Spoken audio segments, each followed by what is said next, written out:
Hi everyone, welcome to the Mary Moo Show. If you don't know, my name is Mary Moo and I am going to be with you for the next hour.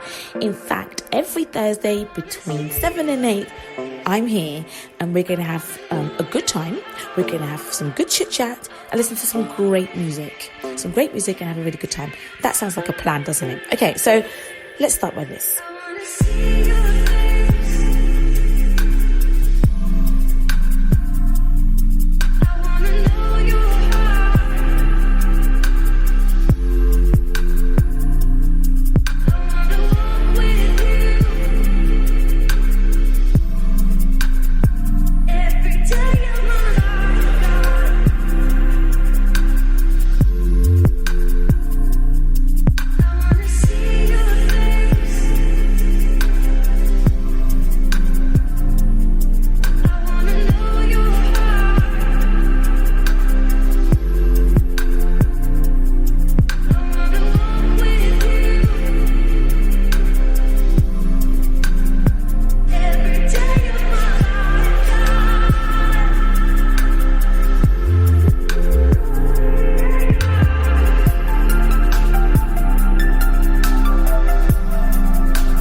I really, really do hope you're feeling good wherever you are and that you've had a good day. And if you haven't, it really is okay, because the Lord is your strength.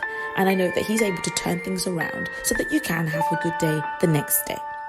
I'm really excited about the show today. I really, really am, because I have somebody coming on who has been such an example for me in this area that I'm going to unveil in a second. So I'm really excited to really talk to them and also have them share so many gems that they've shared with me, over this life that I have so far. And I really do think it's about time that they just get out there and start telling everybody else, so that we all can benefit, isn't it? It's all about us all benefiting from the gems of this person, my guest today. Okay, but first of all, let's just get into it. We've got some great music coming up. I'm really, really excited about it. And then we're going to come back. So let's start off with a great track that I heard the other day from a lady called Sharyn. And the song is just simply enough. And after you've listened to it, you might get a bit of a hint on what I'm going to be talking about. I mean, this month is the hint. But please don't run away if you think, oh, I get it. No, we really are going to have a really good conversation and really just share. So let's start off with Sharyn and Enough, and we'll be right back. When I feel I'm not good enough, I look to you, I look to my God above. When my insecurities try to break me down, I look to you, my fortress. When I feel like not getting up, I look to you, I look to the Lord of love. When my fears like gravity try to bring me down, I look to you, my portion. I'm more than enough, in God I can trust. I know through the ups and downs you care for me. Your love is enough, nothing can separate us. I know through the ups and downs you care for me. Your love is enough for me.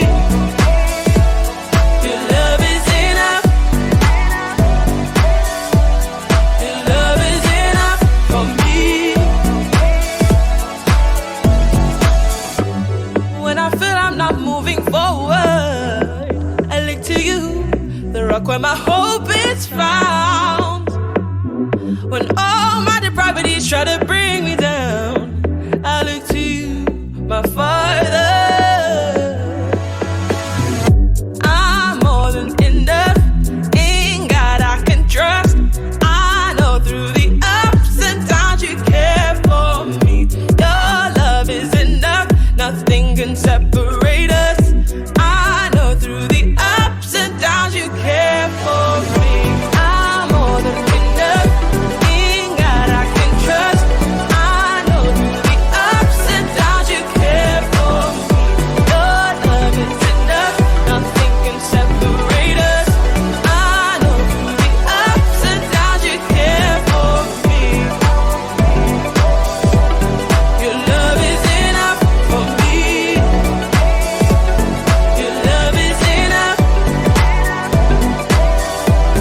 Your love is enough for me. Enough, enough, enough, enough, enough, enough. Enough, enough, enough, enough, enough, enough. Enough, enough, enough, enough, enough, enough.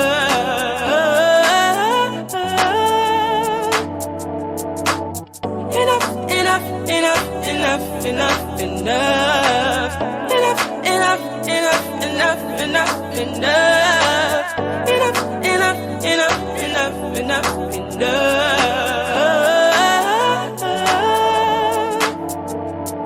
Your love is enough for me. Lord, you provide my daily supply. Your grace is enough for me. I will rejoice, I lift up my voice, I will smoke gladly in my weakness. 'Cause your love is all I need. It's enough for me. Your love is enough for me.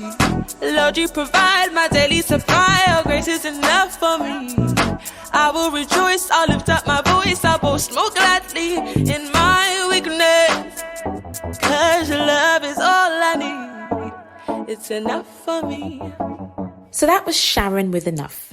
It's a great song, isn't it? I love it. I thought, let's start off with a nice, bright way to start the show with a good message, that indeed God is enough for us. He really, really is. And he's paid the price and done so much to kind of convey that message that he loves us. And so that's exactly what we're going to talk about today. Welcome back, everybody. My name is Mary Moo. And today on the show, I have a special guest coming up. And that person is instructed to share some gems, because they have been sharing some gems with me and other people for a very long time now that I've really benefited from. And I've passed on to friends of myself and really lived those out. So I think it's about time that they step out and share it with everybody else. So we are going to be talking about love, but in a different way. For those of you who are not into this sort of thing, quite Grinch about love and things like that, please don't switch off and run away, because you're going to gain something. Because we're not just talking about romantic love. We're talking about in love. What I actually was thinking is, look, regardless, we are humans. And I know I referenced the Grinch, but the Grinch is a character. And I know some people might share similar traits, but in essence, I honestly believe it doesn't matter what religion or what you believe or anything. We're humans at the end of the day. 101, we're all humans. And I do believe that we are capable of giving love and receiving love. But to do that in the best way, it's really necessary that we understand why. And for me, the main thing is that we are humans and we are built and designed to love and to receive love and to give love. And, the funny thing is, last Sunday, we at Birmingham had the privilege of having Bishop John Francis come and speak to us. And his whole thing was about love and relationships. And he really broke it down in a great way. He said, first and foremost, the main thing you have to understand before we go on to about anything else is that God is love. He really, really is love. And if you say you know God and you have a relationship with him, you've got to have those same traits. In fact, you can't love God unless you love yourself and then love other people. It's a lovely triangle of you have to know and love God, but you have to treat others as you treat yourself. So you've got to love yourself, you've got to love others. I just think that's a brilliant triangle of love. That's what I'm calling it. So today we're going to talk a bit more about it. And I thought it was, fitting, since it's the month of February and the month of love, but to talk about it, but gain things and learn more, because I love learning and gaining things to help my life, to help me be a better person. Let me know, sign me up, send it to me. I will listen and I'll take in what I need to take in to improve. I like self-improvement. I think that's good. So if you don't know, my name is Mary Moo, and on this show, I really want to have great conversation and obviously listen to great music, but really share and learn with everybody else. I'm not here trying to be some guru or anything. I really am not. I really want to learn with everybody else. So let's get into why I thought we'll do this. Yes, because of the month, but I actually do love a good rom-com, romantic comedy. I love reading romantic comedies, probably more than watching it, because I think sometimes when you actually read them and then you watch them, you think you've missed out a couple of things, but I love them, and I actually love the really cheesy ones, the really cheesy ones. Like, I don't know if you've heard of the books by Sophia Kinsella. I love her books. One of my friends that I used to work with, who I still am friends with till this day, I think she lent me a couple of books or told me about them, and that was it for me. The whole Shopaholic series, if you're aware, she writes really, really well.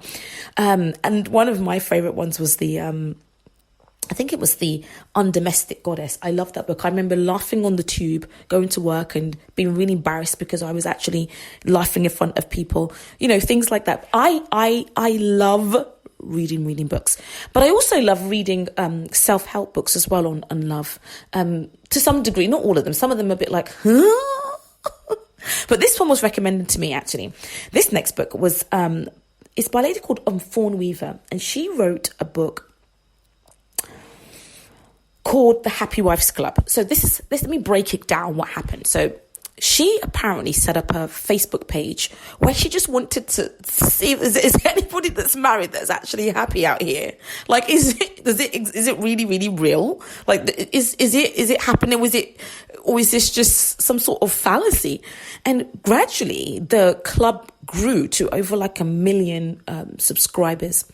And what she decided to do was like, I am going to write about this. I'm so going to write about this, that it actually does exist. People do have, across the world, have great marriages. And I know it might seem like, of course, but, you know, the statistics that are coming out with 50-50 chance of marriages succeeding and things like that, it is nice to know that actually let's talk to the 50% that are making it, you know, and doing it really well. Let's talk to them, find out, what are you doing? Let's learn. And so she wrote a book about this. What she basically did was she traveled around the world to where all these women lived. And what she said in her interview was that she really wanted to speak to people who knew people. So not just people who said, I have a happy marriage. And, you know, she wanted to find out from someone, who do you know, like, that has this happy marriage that you know about. And she found out that actually those people who did really have great marriages, majority of them didn't actually say anything, but everybody knew. They weren't, you know, they're usually the most quiet in the room, not out there every second, because we all know social media is a bit of a, you know, can be a bit of a lie with people, you know, posting up pictures and things that aren't really true. But she wanted the real deal. So she went and interviewed them, and you know, she wrote this book. And so obviously I went and got it. I was like, I'm getting this book. I need to know, sis, drop the tea, you know, let us know exactly what's going on here.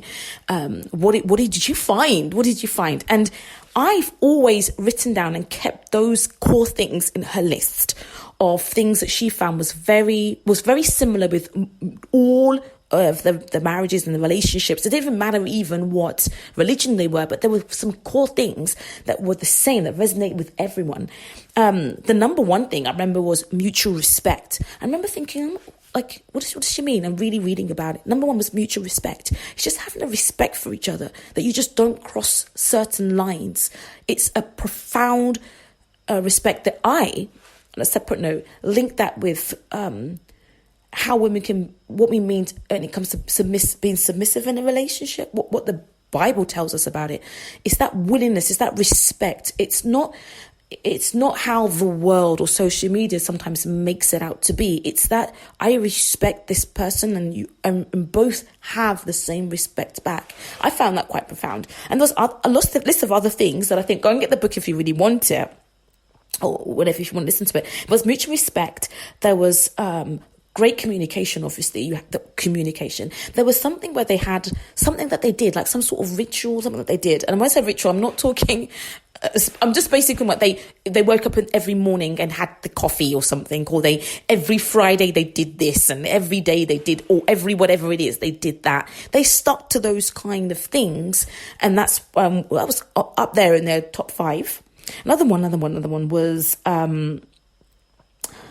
there was a sense of a higher power in that relationship as well. So it wasn't like they just it just ended with themselves. It's that they knew that there was a higher power that they almost not reported to, or accountable to for that relationship. That's the top sort of 4 or 5 things. And the others, you can go and get the book if you really want to know. But I've always kind of kept that, and I thought, wow, do these things ring true to relationships that I have? Whether it's friends or whatever it is, does it ring true to those things? Because I do think if a truth is the truth everywhere, you know. And I've really held on to that, and I found, especially when we have a conversation with the person that we're going to speak to in a minute, that these things, unknowingly or knowingly, whatever, do ring true. And once again, you know, I do think it's important for us not just to jump in the bandwagon of Valentine's and things like that, but to really kind of look back and consider, you know, relationships and love. Are we even doing the human thing, the human agape part of love? And another one I must mention also is about forgiveness and things like that, because I was also listening to a guy that I love listening to talk on YouTube. I'm a big YouTuber, so I love listening to people chat all day long about different things. And David Pawson is a preacher, teacher. He's great as a pastor. He's no longer with us, but he's documented really sound biblical teachings. Just look him up, David Pawson, and you see how sound his teachings are. And he did a talk on forgiveness and mercy. And it makes you think, hold on a second. If you want to see what true love is, yes, it's what God did for us. But that is an act of love. And we all know from the scriptures what love is a very doing word. And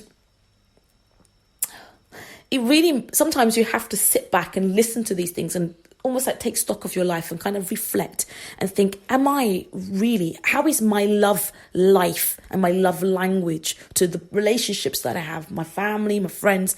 How am I doing? Am I forgiving? Am I doing love? Am I really doing it in the right way? And I think, like I said, it's important because we're all learning and we're all trying to be better human beings and really reflect the true nature of who God has made us all to be. So anyway, let me just stop nattering and listen to some music. But then when we come back, we will get straight into the interview. So music. Now, I love these ones. We've got two great ones coming up before we go into our interview. I love Mary Moo because I think he's a great artist, but he's got a really great song now with New, and that song's called One. So we're going to listen to that because it's a one.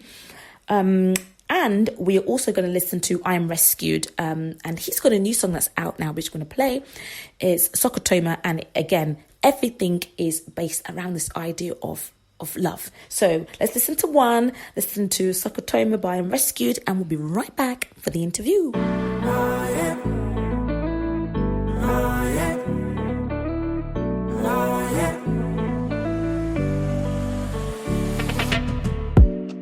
I'm a partaker of divine light.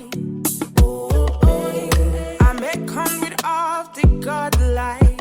Yeah. Being born again, I'm one with Him. Being born again, I'm one with Jehovah. I'm a partaker of divine light.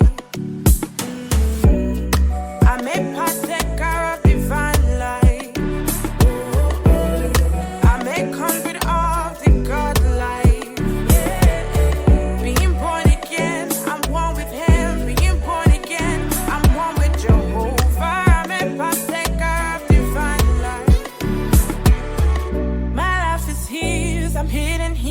Higher than sin, we reign supreme. I want the world to know I've got to let Him show. I'm marching on, winning souls. Till He comes, I occupy. So when I'm gone, don't be surprised. First flight gang, slash speed. I'm moving all the seas. I'm so building my bank back home. I'm building my bank back home.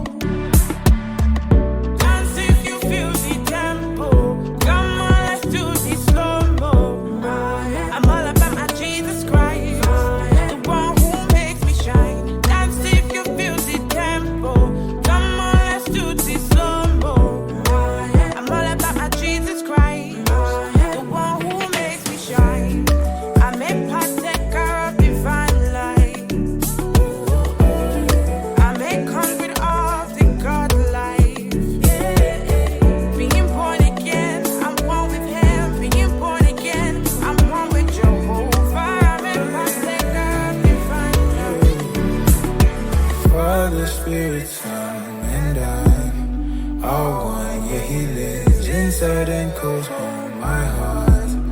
I am good kind. This love heavy, don't stop. It keeps going. To everyone I come across, yeah, it keeps flowing. Trying to bring me down, it won't walk, no. It won't walk, no.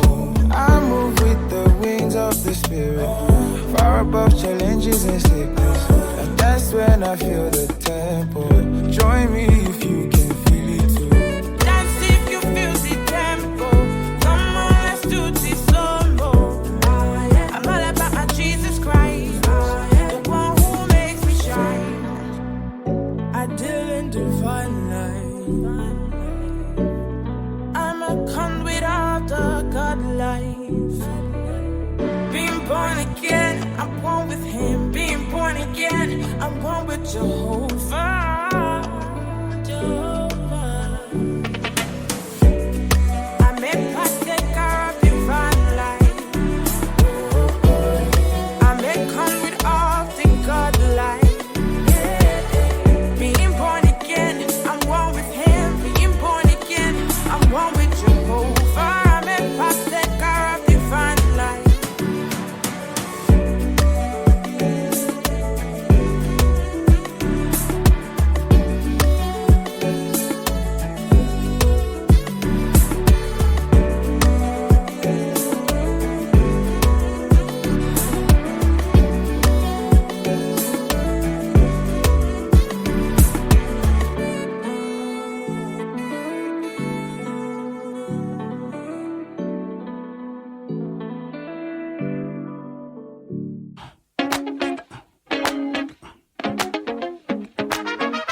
Surround yourself in marvelous light. It's the kind of power that nobody could describe.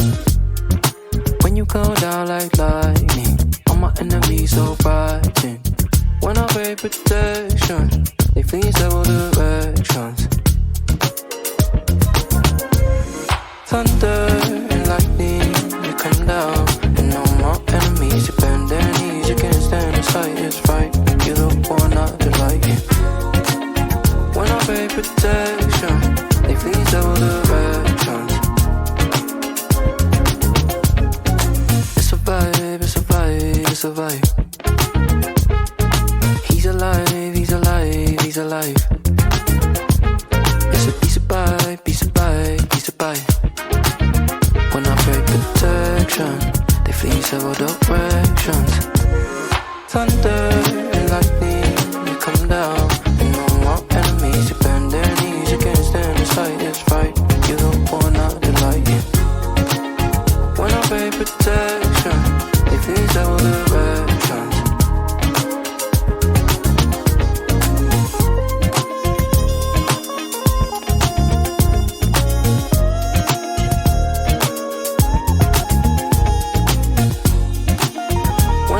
Protection, if he's all directions. Thunder and lightning, you come down, and all my enemies, you bend their knees. You can't stand the sight, it's right. You're the one not to like it. When I pray protection, if he's all directions. Hi everybody, so we are now at the part that I've been looking forward to, which is an interview with somebody special, like I said, as we continue to explore love and relationships and things that we've discussed earlier on in the show. So who's my guest? So my guest today is none other than my mother, Cordelia. Cordelia, welcome to the show. Hi. Okay, I'm going to refer to you as mum. I don't think I'm going to, obviously, we'll come from a Nigerian background. I don't think calling you Cordelia might be the best. But for everybody else, that is Cordelia. I don't used to tell me off, mum. Okay, so we're going to talk about relationships and things like that, because I think it's really, really important. And I know we love talking about that. And obviously, growing up, you've always taught us so much, really, because you and Dad have been married for how many years? Over 40 years, right? Yes. Oh, over 40 years. And when did you celebrate that? Was that last year? That was last year. Last year. Oh, and do you guys have a really, really interesting story how you guys met? Yeah.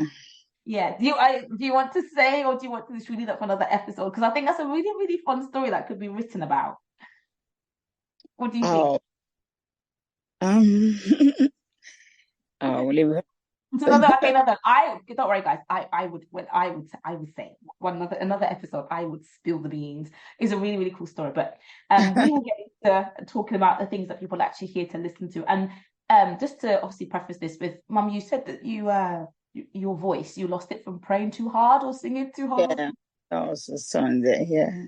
Oh, so you guys really went in, didn't you? Okay, fine. Okay, so. Obviously, I know you said just you can't talk as much, but I'll make sure I get the key things from you. Okay. So, not racist and stuff. Mum, do you remember that video that I sent you about that couple that had been married for over 51 years? Yes, I did. Yeah. Yeah. Wasn't it really lovely? They were a very lovely couples. Yeah. Yeah. And I said that it reminded me quite a bit about you and Dad. Yeah, you did. Yeah. Yeah. Okay, so I'm going to ask just a couple of questions so you can help us all out, Mum. Help us all out. Okay. Right. So, I think I want to go straight to the key part, which is learning to love people and learn to love with your spouse or in a relationship through challenging times, through when times it doesn't seem something's different, a significant change has happened. Yes. That can change the dynamics of the relationship, like losing a job or finding a job or whatever it is. And if you don't mind, because I learned so much from that time, that what happened, and I didn't notice. In fact, I noticed you and Dad were stronger together. Yes. And I thought, if you don't mind, if we can just talk about that challenging time, tell everyone what it was, and why you were the way you were. What, just talk about it, what that was for us in our family, if you don't mind. Yeah.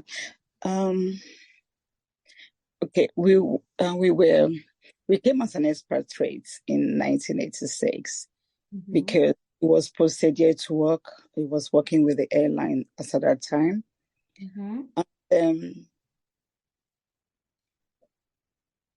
What then happened was that after about 7 years or so he had to be recalled back to Nigeria. Then, because he has spent 7 years. Because an expatriate, normally you would have spent 3 years and they post you to somewhere else. And we have to stay another extra years. And in between, he was studying. So then I think he was doing his master's when we recall when he were recalled back home that we have to go out. But because we're already here, we're based here. During that period, we already have our stay here, and he was studying. So he decided that he would just go back and retire and come back. Yeah. Because he didn't want to leave us and go back. He didn't want to do that because he wants to stay. We want to stay back here. And with the family, Mum, isn't it true that even when you guys were posted, Dad insisted that we all, because obviously, if viewers don't know, myself, my older sister, my brother, we were born in Nigeria, and remember you guys saying that Dad said that he wouldn't leave.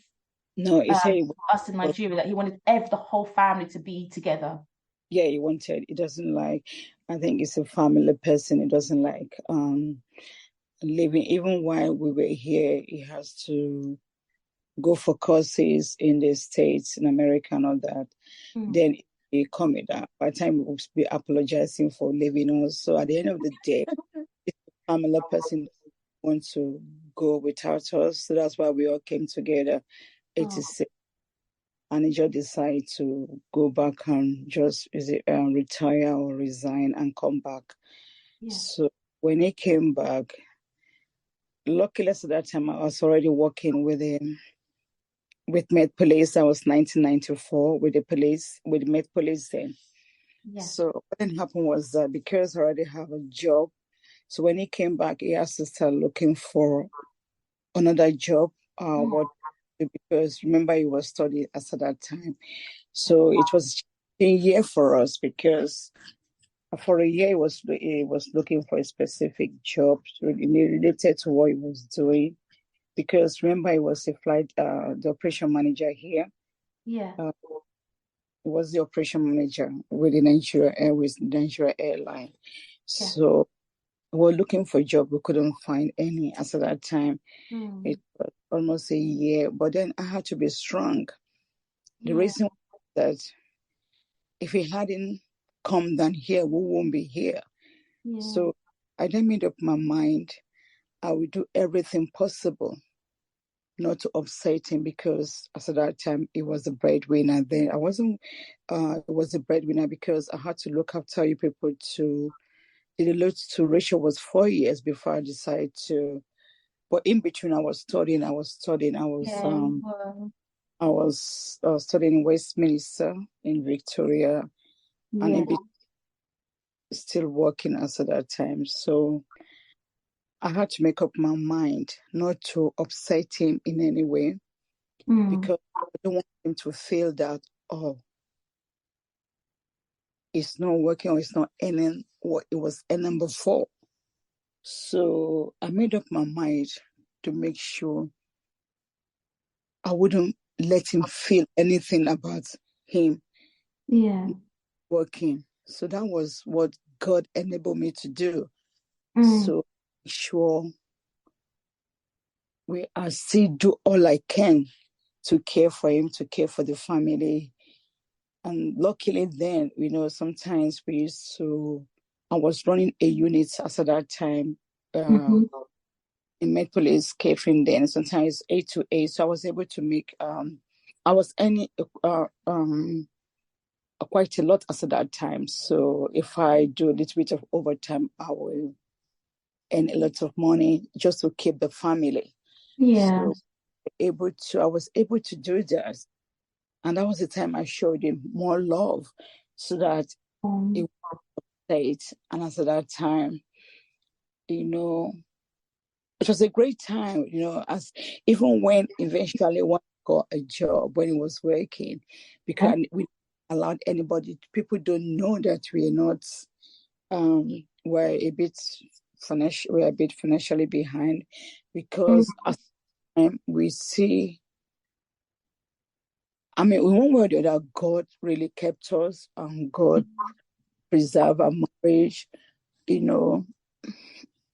We're able to scale through those challenging times together with you all. We survived it, Yeah. The house was not taken from us. We're able to, we survived those challenges years. And do you know something, Mum? That was, sorry to interrupt you, but I think it's good to kind of let everybody know that obviously there was 5 of us. So it wasn't just 3 of us. At this point, there was 5 children, right? So there was five children, and then so it was a big house of 7. 7 of us, and it was so drastic because you said 924, because that's when I went to school, secondary school. And the year before, when Martha started school, she had every little thing that they said that you should get. She even had things that they were optional, like a hockey bag, and she had like a separate pencil case for her fountain pens and all this sort of stuff, and everything you could think of. And then when I started, it just was so scaled down because it was so drastic, the difference financially. That's why it sticks in my mind, because I remember thinking when I start school, I'm going to have all these things, but it wasn't like that. No, because what didn't happen was that, so we had to scale down on not eating all those expensive things and all that, because I think your dad bought Tesco, everything Tesco, everything Siri, I know that, and you yourself were asking, but Dad, why are we eating all these things? But that is because we have to scale down, so we don't have to eat Kellogg's and all those things. We just have to, we don't have. It was Tesco Valley, remember, Mum? It was. Yeah, so it was Tesco Valley and all that, but then. Then you said, your daddy said, because we don't have the finance or the money to go for Kellogg's and all that. So then you said, okay, Dad, I'm going to work really hard. But I think we say, why don't you have those Marks and Spencers? Your daddy said, we can't afford it. Then your daddy said, you really have to work hard. Then you decide that, okay, Dad, I'm going to work very hard so I can buy what I want. At that time, you were just in year 7 or whatever it is. So I think you were year 7 at that time. Yeah. Because it was challenging. So, remember the house. Remember, like, imagine if you try and think about it, then I remember the interest rates were really high within the property, and it was just one salary, just your one salary, feeding, looking after all of us, and there wasn't like sort of benefits or things where we could tap into. None of that, because we couldn't have benefit. When your salary is in a certain threshold, you can. If your salary is over 30K, the government is not going to give you any money at that time. So, and then that was the time interest rates were very high. At that time, I think we were paying 1,500 for mortgage, or 1,300. I can't remember. It's over 1,000 for mortgage at that time. Things were really hard, but we have to work hard. But he got many jobs. They had jobs here and there. But not exactly what he wanted. But eventually, the level he was at before. But he got that in the end, I remember. But Mum, you said something that I think is very important, that you, and I've always remembered this, and I wouldn't ever forget that you said to us one time that you didn't ever want Dad to feel like to feel in any way inadequate, or feel in any way disrespected, or feel unworthy or less or anything. And you said you showed Dad more love. And I really remember those times nobody. You said nobody knew. It's not like we had pride, but you just didn't want it to. I think it was more like you just didn't want people to be like, oh, I'm earning, just, because some people can be like that, especially I'm concerned with some of the things that are on social media, telling girls if your man's not buying you a Birkin bag and this, then throw him to the curb and all that business. But I think because that's why, and I might tell you people that you're all here working the same job 9 to 5. You don't have to ask a man to buy you that. Why are you working? You are working so that you can both support each other. So, and that's why I always to warn you people that it's 50-50. You bring and your partner, husband bring his own. So you both, because you just don't. To me, I mean, really, I'm sorry for men. I know some. Yeah, you always say that. What you always said. I feel sorry for some men because of the way the ladies treat them. You always used to say that, Mom, don't you? I don't know because I've never, I didn't experience anything from my dad, so I didn't experience, all those fighting and I experienced it, and that's why. Even for 40 years marriage, I told you people, you people have never seen us argue, or because I see no reason. Because I see no reason why. I'm not saying we are pure or anything. Yeah, I know what you mean, but it's true that we don't, because this is the thing though, because I remember we asked you guys that, because I thought it was normal that obviously couples don't like fight and things like that, till I obviously grew up and realized actually there's people like literally beating themselves up left, right, center. But you and Dad said something like, even when you do want to talk about something and it's getting quite heated, you'll go out for a walk, because that's what you guys used to do. You go outside for a walk, and Dad said it's because it makes you have to control your temper and have to communicate in an essential way, so you don't get into blazing rows. And by the time you guys come home, you guys have got like packed lunch away for you. No, we don't even do that, because we don't even go out because of issues. Or we'll go out for to walk. Yeah, but then because at the end of the day, I'm thinking, why argue? Although sometimes we say the only reason why it sometimes tells me is, oh, you're spending too much money for the kids, whatever they want, you give it to them. You're spoiling the kids, you're doing that. I would just keep quiet. Within my mind, I'll just be praying and say, God, just help me. Because at the end of the day, we still have to pray together before we sleep. We still have to pray together before we sleep. Yeah. At the back of our mind, we're thinking, wow, if anything happens, one person passed away, you live in regret for the rest of your life. So why don't you settle whatever it is? And that's why sometimes it's in the room, we just settle things, okay. In most cases, if you sort of upset me also, I wouldn't smile. But then, because people are upstairs, when we are downstairs, it will start dancing just to make sure I smile, and I don't want to smile. So as soon as people coming down, dancing, you just want to be happy, because you just don't want any issues. Yeah. So only because it's only me. It's not because you spend money. Okay, I don't want to talk now. I want to quiet now. That's very simple. No, you're not. You say, Cody, I will not answer. Cody, what's wrong with you? I will not answer. But it will make sure I get it out of me, whatever is making me sad. And I didn't start dancing. But when people start coming down, it will just behave himself. I never saw any of this. But you put never saw. That's why you but even the dancing part we didn't see. But Mom, do you know something here? What I've kind of picked up, and I think it's for this first half before we go on a break, I think it's very, very good, and things that I've learned is the sacrifice, that the times when you sacrificed the times when it was really challenging, and you both did it together with a real good united front, but with love. Love was the language. You guys made sure that you sorted out any issues that we were not even aware of, any of them things, in all the years of our lives. And even when it was very, very challenging, you taught us lessons through it as a family. And that's made us who we are. But I love the sacrifice, because when Dad eventually, even when you started training and you started working and you grew to a managerial position, there was no ego involved, there's no ego. I've never seen you throw your weight around because you're earning this much money, or none of that.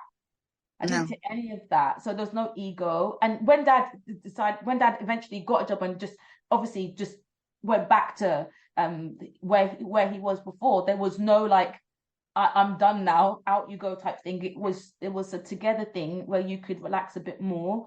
But I love the sacrifice that you have, and I think love is very sacrificial. It's really a doing word. And that's what I love most. But we'll take a quick break, and then we're going to come back, and then we're going to talk about something else that I think is really, really cool, that I always tell my friends that you tell me. So we'll have a quick break, and then we will come back. Okay. I hope you're really enjoying the interview so far. We're going to get straight back into it, but let's break it up with some music. I love Evan. I love a bit of Evan Ford. So we're going to listen to Evan Ford with This Day, and also a new act. I haven't actually played her song before, but we're going to play it by Keri, and the song is No Worry.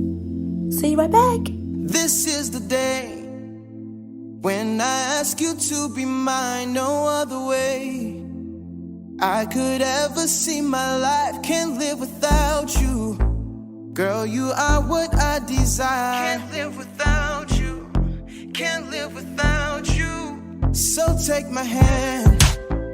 I promise to treat you right. I'll be your man. And girl, I will love you like there's no tomorrow. It's just you and me in here. You and me in here. And it's the best day of our life. We're together. You and I. Here forever. Best day of our lives. We're together. You and I. Here forever. Dun, dun, da, da, da, dun, dun, da, da, da, dun, dun, da, da, da, dun, dun, da, dun, dun, da, da, da, dun, dun, da, da, da, dun, dun, da, da, da, dun, dun, da. I fell in love the moment that I saw you that first time. I don't mean to rush, but I can't explain it, it just feels so right. It feels so right. You make me better. Oh, you make me better. Yeah. This is the type of love that's in movies. More than I said, I'ma prove it. More than I said, I'ma prove it. I'ma just do it. And it's the best day of our life. Here together. You and I. Here forever. Best day of our lives. Here together. You and I. Here forever. Best day of our lives. Here together. You and I. Here forever. Best day of our lives. Here together. You and I. Here forever. Best day of our lives. Here together. You and I. Here forever. Dun, dun, da, da, da, dun, dun, da, da, da, dun, dun, da, da, da, dun, dun, da.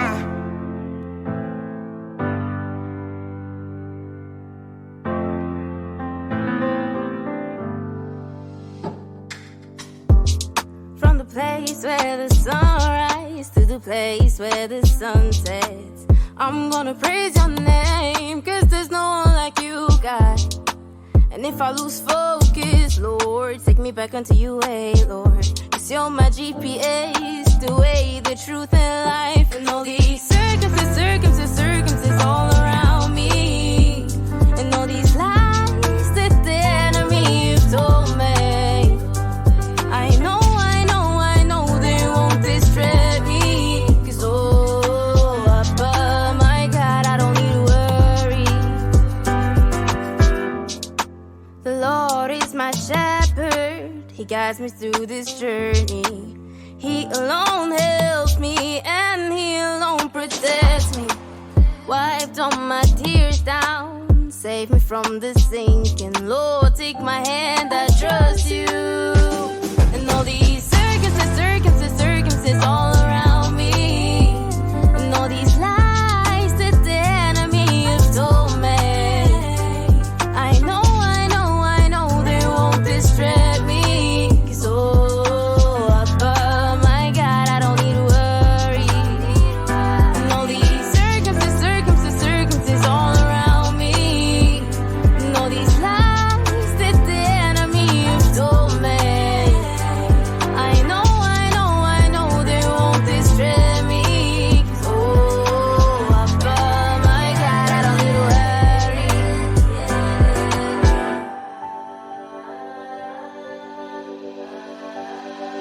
Papa, my God, I don't need to worry. 'Cause I've got you and I've hold on.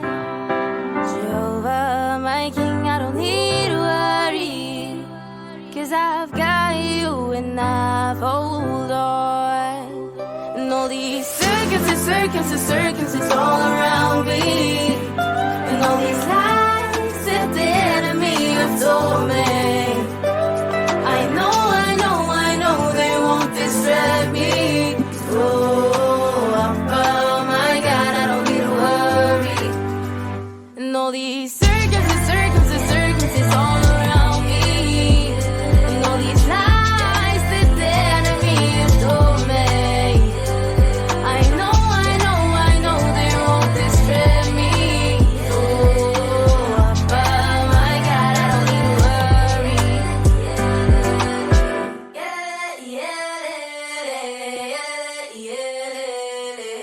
Hi, everybody. So we are back. We've been talking to my mother, Cordelia, about love and relationships. And in the first part, we talked about sacrifice and loving someone through challenging times, which I think a lot of people who are obviously getting into marriages, or even though you married 1 year, 1 month, 10 years, 20 years, these are things we can all learn. So thank you very much for sharing that, Mum. Yeah. So now the next thing I wanted to talk about, just before we start to bring this to a close, is about representing the relationship that you're in. So whether it's friends, whether it's especially your spouse, or talking about you, I noticed you used to say to us, if it's me, like, Mary, there's no such thing as being, you used to say there's no such thing as being overdressed, or how do I explain, in a way that you have to always be ready to represent your relationship, represent your spouse, whatever it is, wherever you go. And by that, it's physical as well as spiritual. But it was like the physical side, because you would always say, whether you're in the home, because you always used to dress nice. You never, like, when you come home from work, you keep your clothes on for a while, and then you have like a really nice dressing gown and things like that. And you used to get really upset if any of us would just wear like sort of our old favorite raggedy t-shirt. You used to be like, what are you doing? You don't do stuff like that, you used to say that. And I remember being young that you know, Dad used to always call you and be like, oh, Cordelia, meet me in one place or the other. And it was literally like that. You'd have to just get out and go, or someone's coming to the house, some pilot person's come to the house, or whatever, this delegate person or whatever. And you said we always have to be ready. Can you talk about that sort of thing for a while? Because I think that's good to share. Yeah.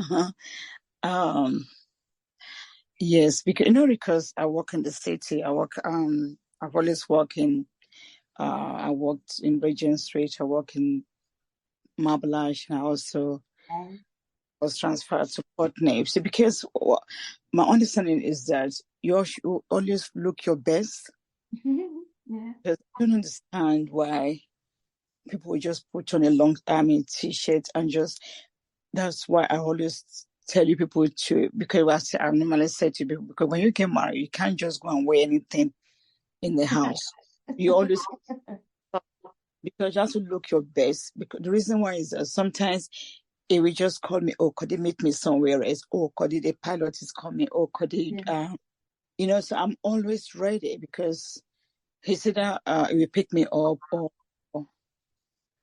even up to now, you can just say, okay, we are going to Richmond, we are going somewhere else to go, or we can just say that, okay, we're going to restaurants, we're going to go and eat. So I'm always at my best. Yeah. So you always have to look.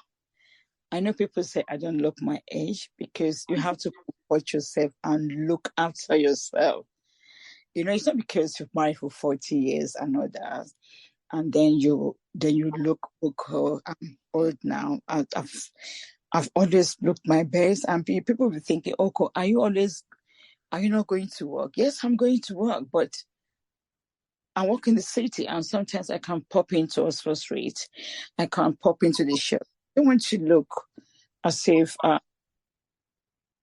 I'm going to the market or whatever it is they do now. Oh, well, is that why you hated when I was, because there was I had a phase, guys, where I just used to like wear, there's nothing wrong with wearing sporty clothes, but you used to always be like, you used to be like, what's wrong with you? You used to always want us to look as, as if you're feminine, just feed into that. And you say that because you want us to look good for ourselves, but also because you're representing a marriage. You used to always say things like that. You're representing a marriage wherever you go. You're representing your spouse wherever you are. You don't want to be caught, looking. I don't want to be caught looking funny. I remember it was more of myself when they're going, because it's not only because you're going to party you have to dress. So majority of keep their clothes for party. I'm saying to myself, but why? Why don't you wear clothes?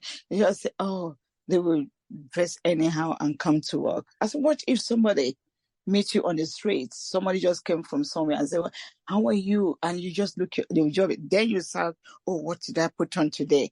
Yeah. What's supposed to be? You always look your best wherever you go. Yeah. And that's why I say to people, when you get married, don't go and be wearing t-shirts and all that, because most cases there's nothing wrong in t-shirts. It's this kind of t-shirt. You used to say like the old ones that look like floor rags. You go and good ones and you wear it as a person, because anybody can come in. Remember when we were young, we are always having visitors in the house. Yeah.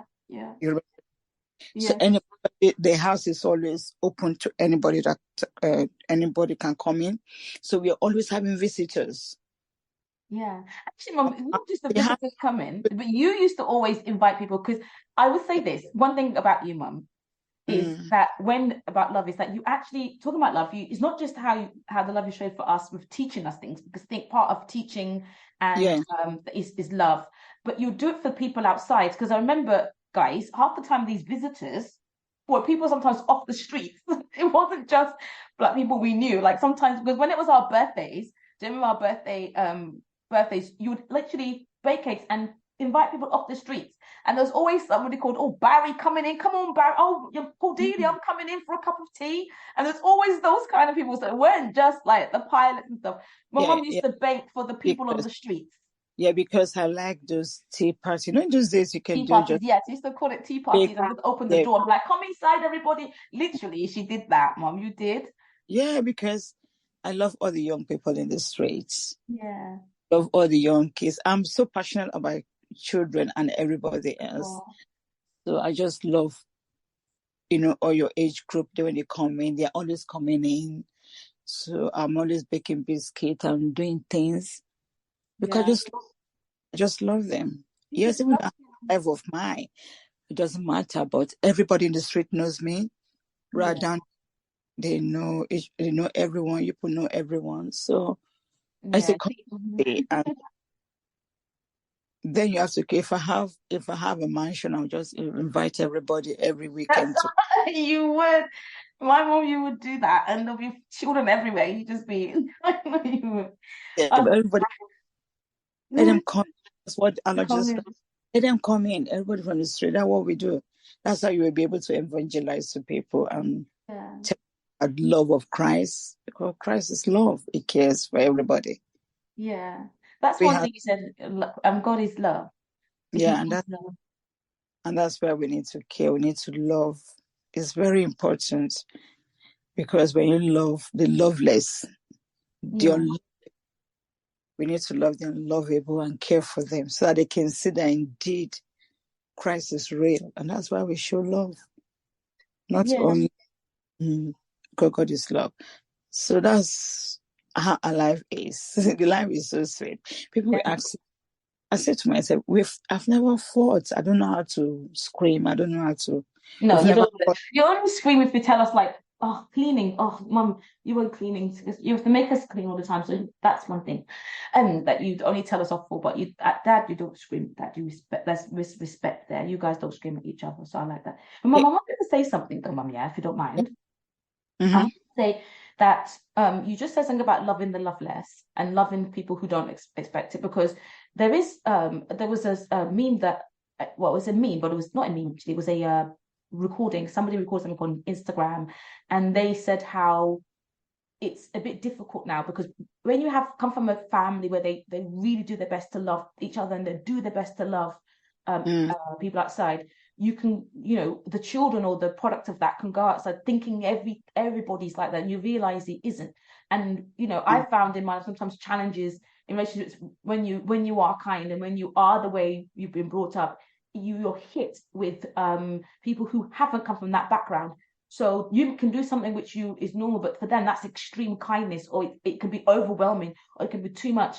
And it made me sometimes hold back a lot of times growing up, thinking, oh no, like they think I'm strange or weird, because all the things that you've been doing, the baking and everyone eat and all that kind of life, you take that outside, it can be overwhelming to some.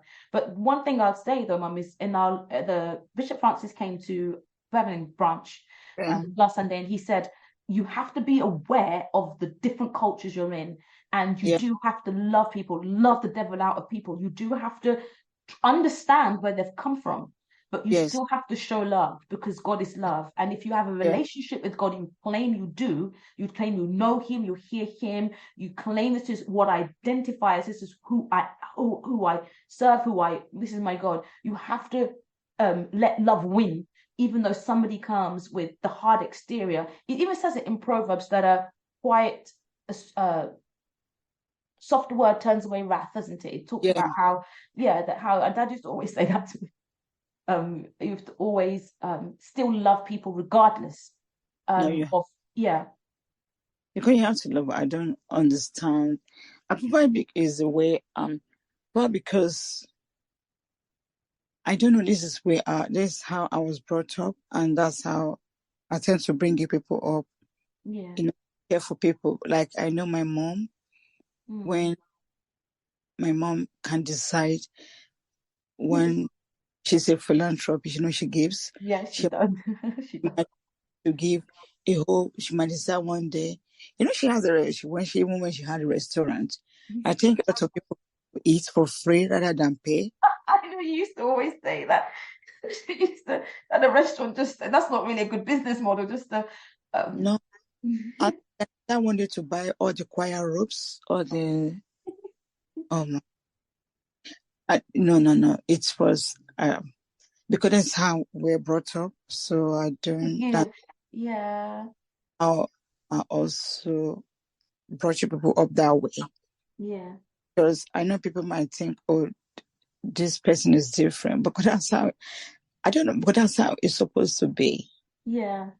Yeah. Mom, you said something. When we was growing up, you used to always say that one of the sad things that you did come across when we came here is that people who said they were Christians and they loved God, that you found that they actually weren't, because some of them were actually quite wicked, but they were in the church, and you didn't like that some people who you opened up your whole life to, and you'd literally open the freezer and cupboards and things to, and you'll be, you show love to people, but then you found out actually some people, you said this is not, you did go for a feeling of feeling quite closed because you felt like this is really not how it's supposed to be. You remember you used to say that one time you were sad and you were saying that. Yeah, I know I was saying that because I thought when you say, "Oh, I'm born again, I'm a Christian," I thought everybody just like born again Christian. They are, everybody. I thought everybody like should love the way. I don't know because I actually don't know why people are like that. Probably because of upbringing. Because but at the end of the day, I've always I know I used to say to people, I don't know, if anybody search my heart, I have no unforgiveness for anybody or somebody in my mind. Yeah. That I don't just want to have anybody in my mind that's in my heart and be say, oh, this person has done something to me. No. I just quickly take it out. Yeah, you used to always say, take it out, pray it out, get it out of your take it out and pray, because you don't want to hate that individual. You just see that probably that individual does not understand or don't know what they are doing. Yeah. So that's why we should love the unlovable. Yes. Yeah, lovable. But by loving, they will end up changing. They will end up taking stock of their life and eventually release themselves, because something somehow must have offended them or must have triggered it. But I don't know. Only God knows parts of everyone. I can't judge nobody. We don't judge. I said, we don't judge. Yeah, you said we shouldn't judge. Don't judge anybody. Yeah. Don't put anybody in your heart, but otherwise, you want to have peace all the time, so that when you are praying, your prayer can easily be answered. You still saying. Yeah. So. No, last but not least, do you have any let's say, even if it's one piece of advice that you would give to anybody, whether they're newly married or about to get married, or I've been in a marriage for a long time, or just in terms of relationships and things, anything you can tell them that you've learned in your 40 plus years? What do you think? In my 40 plus years, what I would say is that, we set the atmosphere in the home. We set the atmosphere. If you want the atmosphere in the home to be always joyful, you will set it yourself. You make up your mind to set the atmosphere, to make sure things change. Either in the marriage, you just be yourself and keep loving. The other partner may see, because there's no, I don't know how to put it. You don't win a case. You don't win by fighting. There's no win game inside. You want us have to really surrender to God. And if the other partner is a child of God, if he doesn't, it's not that he's a child of the devil. You will want you have to submit yourself so that you love each other. Not only love each other because you have to. It's because at the end of the day, we are leaving a legacy for the children to follow. Yeah.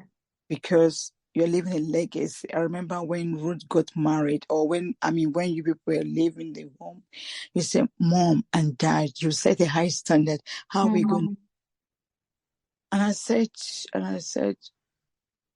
you just have to build your home and look at what we've done, so that you yourself can set the same standard. Yeah. The offenses might come, but what would Jesus do in this circumstances? That's what you say. Yeah. Jesus do in this circumstance. Do I have to bash the entire house down. Will I get anything from it? No. So. Oh, thank you so much, Mum. That was really great. And sometimes we just honestly stay on the phone and talk for ages, trying to gain as much as I can, because, like I said, that's how I really want to do it. You've always said to me, you guys set the atmosphere in your own home, and you bring your joy, you bring everything, and that's how you can have a happy home. And you have to get over yourself. You cannot. Used to tell me, you just cannot just be arguing. You just cannot do that. You just can't. You've got to deal with it so that you can. Or if not, you're gonna have a home filled with fighting and stuff like that. You just have to control yourself, and you have to do that and sacrifice and compromise. Because there's all swings and roundabouts. But thank you so much, Mom, for that. That's those that are planning to get married, you just have to pray. Yeah. That God Himself will give you a person that will look after you, care for you, and respect you for who you are. That's what you always tell us. Because that's what God would do. Yeah, and you're always praying. You always pray for you always told us to pray. Prayer does so much. I've learned so much from you guys about praying. It actually does work. Prayer does change things. Prayer changes things. No matter how difficult an individual is, prayer can change. Yeah. That's. Thank you so much, Mom. Okay, last couple of questions are quite fun ones, and then you can go. It's a quick 5 questions. So you don't have to think about it too much. Just say what first comes to your mind. So what is your favorite color? What's that? Olive green, purple? Olive green? I like olive green, purple, whatever it is. Okay, I'm going to give you this next one. I'm only asking you because of your bougie self. So what's your favorite brand? What is your favorite brand? Stop it now. I seen what is it, bag, clothes, whatever it is. Yeah, even if it's bags.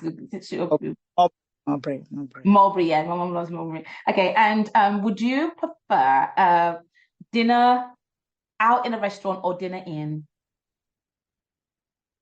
Or to make something yourself? But would you like to go out? Would you prefer to go outside for something wined and dined, or? Sometimes I think if you have a good restaurant, it's okay. But sometimes you have to spend money to eat good food, is it? So which one? Eating out or cooking? Because you have to cook. I like eating. I like indoors eating because I know what I'm eating. Okay, so would you prefer a city break or a beach break? Oh, beach break. What's city break for? That's chaos. Oh, Mom, you're so funny. Thank you so much for your time. I really, really appreciate it. And that concludes the interview. Thank you guys so much for listening with us. I hope you gained something. I hope you learned something that you can take away. Trust me, we're going to have much, much more and bring on other guests as well, so we can all kind of learn together and how we can build ourselves and build our relationships. So there we have it. I really hope you enjoyed the interview as much as I did. It was so funny to do and so great. And again, I hope you was able to take away some great gems as well. So till next time, have a wonderful rest of your week. And we're going to close out with a great track from Jordan May, Win Win.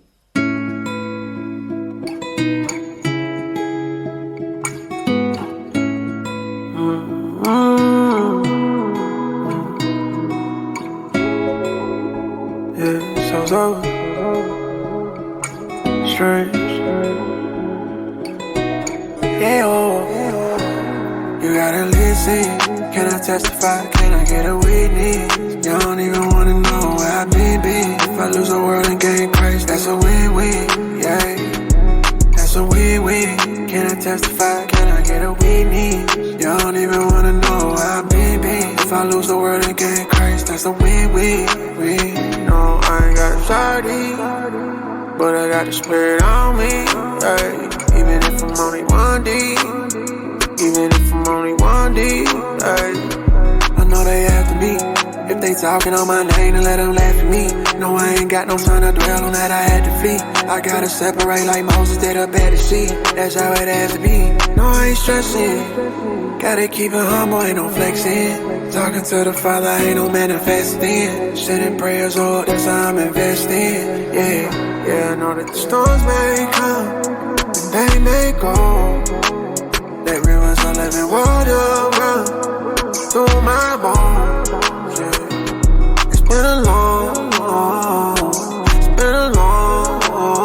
but I know the Savior gon' come. It's been a long, but I know the Savior gon' come. You gotta listen. Can I testify? Can I get a witness? You don't even wanna know where I've been. If I lose the world and gain Christ, that's a win-win, yeah. That's a win-win. Can I testify? Can I get a witness? You don't even wanna know where I've been. If I lose the world and gain Christ, that's a win-win.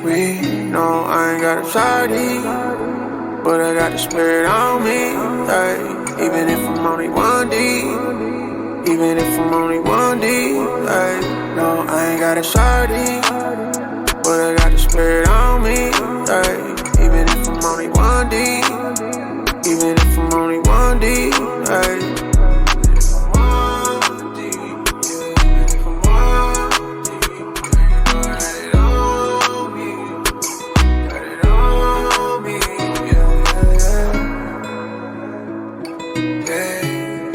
Souls out straight.